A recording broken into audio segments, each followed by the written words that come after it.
ꯉꯁꯤꯗꯤ ꯕ꯭ꯂꯣꯛ ꯅꯝꯃꯔꯣꯏꯒꯦꯅ ꯈꯜꯂꯝꯕꯅꯦ ꯑꯗꯣ ꯅꯝꯅꯤꯡꯉꯛꯑꯦ ꯃꯣꯏꯒꯤ ꯁꯦꯟꯇꯦꯟꯗꯔꯗ ꯂꯥꯛꯄꯅꯦ ꯉꯁꯤꯁꯦ ꯍꯧꯖꯤꯛ ꯁꯤꯇꯤ ꯁꯦꯟꯇꯔꯗ ꯂꯩ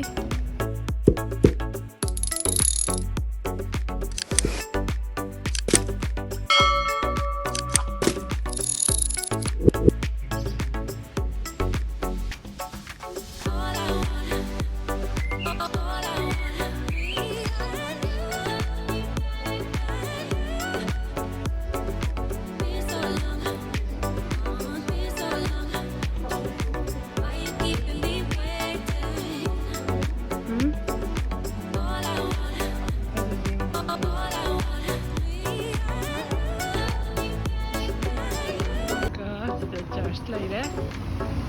ꯆꯔꯆ ꯂꯩꯔꯦꯀꯣ ꯁꯤꯗ ꯂꯩ ꯔꯣꯁ ꯐꯖ ꯐꯖꯕ ꯌꯥꯝ ꯁꯥꯠꯂꯦ ꯁ꯭ꯋꯥꯏꯗ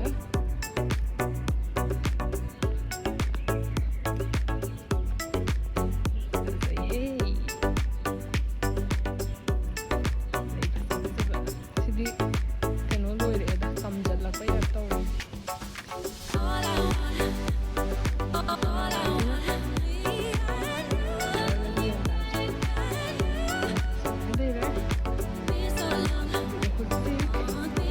मार्केट उलके मार्केट स्ट्रीट मार्केट तहौरदी उलके येंग से थोंग अम लई सिंग मचा अमगसु कनो चेले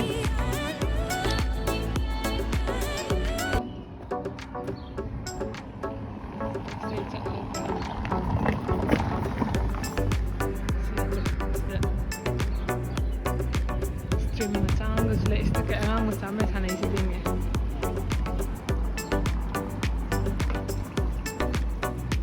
lambi smaina direction leire do si sina main keno chatpagi city center chatpagi si lambi se oine baka agi bitto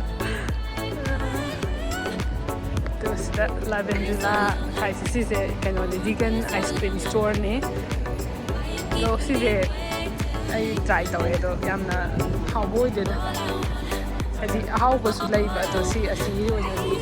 how the entire art gallery am laire all god art gallery is the umbrella masa ya laire do koi part amada idi bar kaino part kaino amagi di nakana ma chatri duna nakana ma do chatlaga khangani do yenga si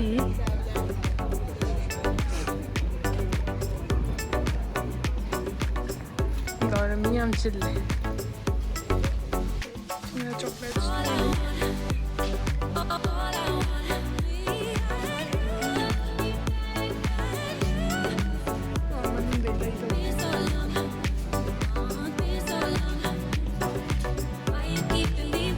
có Centendre thấy chứ Centendre này bạn xí nhiều đấy ice cream store mẹ ăn đây làm mẹ cái umbrella cái điều đi udri umbrella chỉ mà khá là lấy ra khang đấy thật là lâu phô cả rồi lavender cái gì am post ai xí xí đấy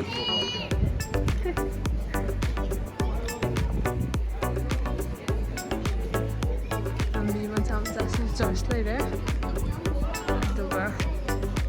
smile cho lấy đấy nhỉ bạn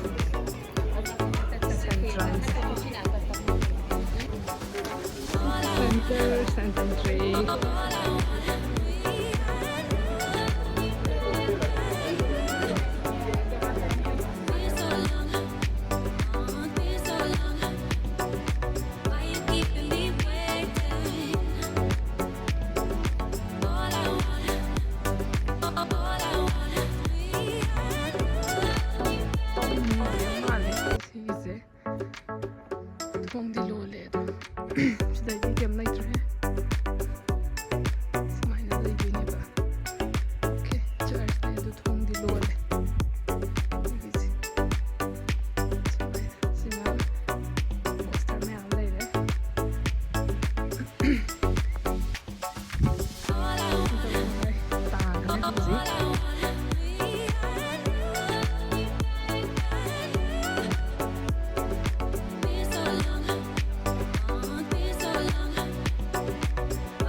Finally, umbrella sila me.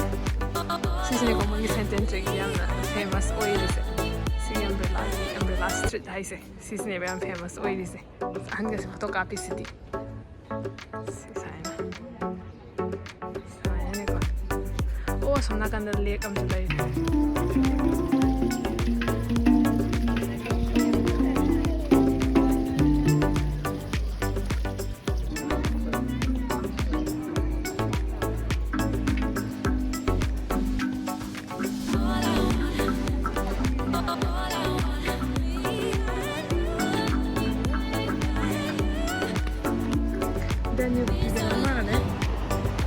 Maharaja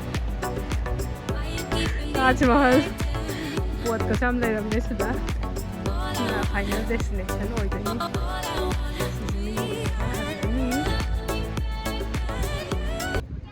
oh so nice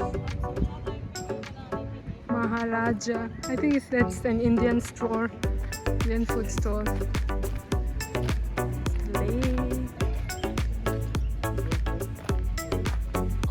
Szentendre Hungary thogay huzik kenoda bus stop ta leire bus ngaiga yumda halani bus tongani duga train macha among tongani aduga metro tonga halani